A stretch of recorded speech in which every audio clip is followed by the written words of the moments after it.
जय मसीह के सभी को।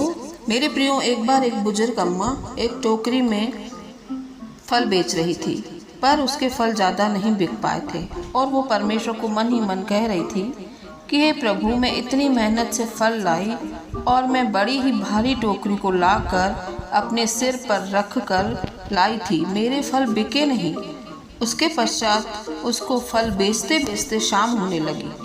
तभी उसके गांव का एक भैया बैलगाड़ी लेते हुए वहां से निकला और उसने उस बुजुर्ग अम्मा से कहा, माँ जी, क्या आप भी चलेंगे मेरे साथ? अभी सांझ भी हो गई है और सूरज की रोशनी भी अभी इतनी ज़्यादा नहीं है।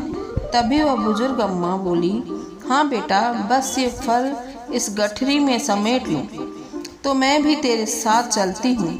मेरे प्रियो, उस अम्मा ने फल की गठरी बनाकर टोकरी में रखी और टोकरी अपने सिर पर रखकर बैलगाड़ी में बैठ गई। उसने अपने फल की टोकरी अपने सिर पर से नहीं उतारी, क्योंकि उसे लग रहा था कि ये बेटा मुझे अपनी बैलगाड़ी में बिठा कर लाया तो है, कहीं इस गठरी में से कुछ फल न खाने को मांग ले।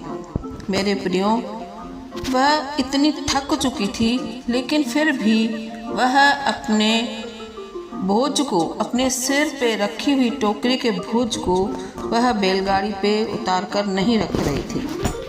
हाँ मेरे प्रियो, ठीक इसी तरह हम भी होते हैं। हम भी अपनी चिंताओं का, परेशानियों का, बीमारी का, गरीबी का बोझ अपने सिर पर लिए फिरते हैं। हमें लगता है कि कोई तो आएगा जो हमारे इस पीड़ा को, बोझ को उठाएगा, पर ऐसा कुछ नहीं होता। का वचन मत्ती 11 का 28 में लिखा है, हे सब परिश्रम करने वालों और बोझ से दबे हुए लोगों, मेरे पास आओ, मैं तुम्हें विश्राम दूंगा। हाँ मेरे प्रियो, हमें अपनी बातों, अपनी चिंताओं, अपनी हर परिस्थितियों को, अपने सारे बोझ को अपने प्रभु पर डाल दो। वही हमें शांति और विश्राम देता है।